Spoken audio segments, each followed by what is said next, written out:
Watch MSNBC host Joe Scarborough and Mika Brzezinski really ripping into the 2020 Democrats. Watch this. How does it get better for Donald Trump?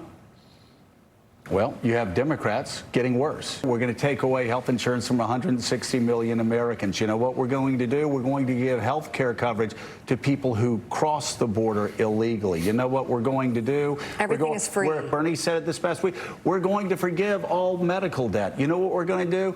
And I'm telling you, you just keep stacking that up, and you get more people in the suburbs, more swing voters going, wait a second. If he can call them a socialist, that's it. Insanity. That's it. Yeah, well, let's bring in conservative commentator Kristin Tate. Your reaction? Yeah, Liz, when MSNBC hosts start proclaiming Democrats as being out of touch, the left-wingers know they're in trouble.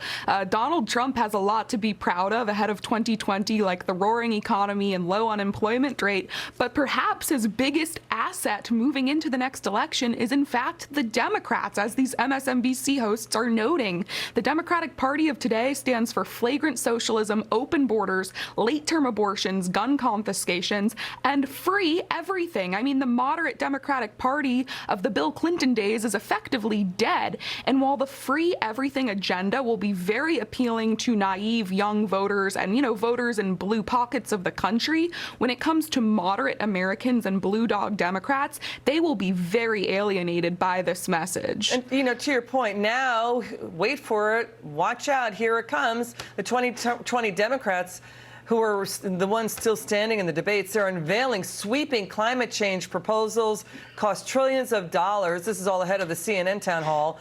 No serious plans to pay for it. They're all about the plans and the plans and right. the plans. When you ask how are you going to get it done, they dodge the questions on how to pay for it, especially when it comes to the fact that middle class taxes would have to go up on this. Your take?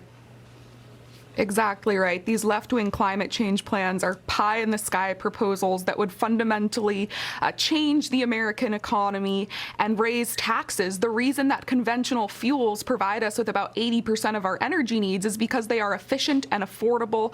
These Democrat-pushed plans would essentially give the federal government complete control over our energy economy and balloon the cost of energy, burdening consumers and businesses alike. But thankfully, Liz, a proposal like any of these left-wing plans probably would never actually become a reality because the Democrats would need a filibuster-proof majority in the Senate for that to happen. That's a good point. You have Cory Booker and Andrew Yang saying the only way you're going to stop global warming is with nuclear power plants.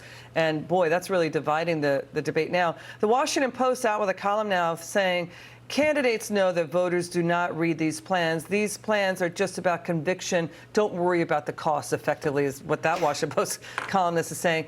Kristin, I want your take on this. This is a hidden story. This is something we've been covering. Nobody else is covering this in a big way like we are. Trump has victories, and he's winning in a big, big way.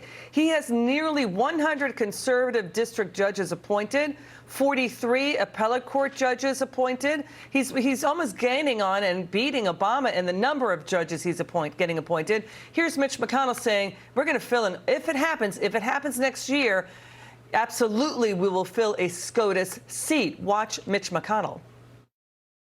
The majority didn't want to fill that vacancy in 2016.